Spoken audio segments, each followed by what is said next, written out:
రాష్ట్రంలో పేద మధ్యతరగతి ప్రజానీకానికి ప్రభుత్వ ఫలాలు మరింత చేరువ కావడానికి రాష్ట్ర ప్రభుత్వం వినూత్నమైనటువంటి పథకానికి శ్రీకారం చుట్టబోతోంది.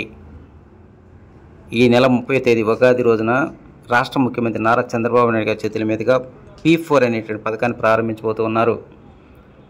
వెలగపూడిలోని సచివాలయంకి వెనుక వైపు ఉన్నటువంటి రోడ్ నెంబర్ 9కి సమీపంలో దాదాపు 50 ఎకరాల్లో ఈ సభావేదికను ఏర్పాటు చేశారు.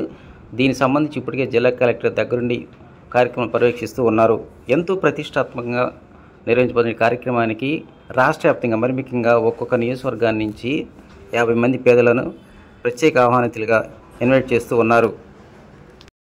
ఒకవైపు సభావేదిక ఏర్పాట్లకు సంబంధించి అధికారుల హడావుడి, మరోవైపు ఇప్పటికే రాజధాని పునర్నిర్మాణాలకు సంబంధించినటువంటి టెండర్లు దక్కించుకుంటున్న కాంట్రాక్టులు మాత్రం పనులు ప్రారంభించడానికి సొంత వాహనాలు, అదేవిధంగా ప్రైవేట్ కాంట్రాక్టులు రాకపోకలతో ఇప్పటికే అమరావతి రాజధాని ప్రాంతం కలకల్లాడుతూ దర్శనమిస్తోంది. ఎట్టి పరిస్థితుల్లో మరో 10 రోజుల్లో అన్ని వైపుల నుంచి అన్ని ప్రాంతాల్లో టెండర్లు దక్కించుకున్నటువంటి కాంట్రాక్టులు పనులు చేయడానికి ముందుకు వెళ్తూ ఉన్నారు.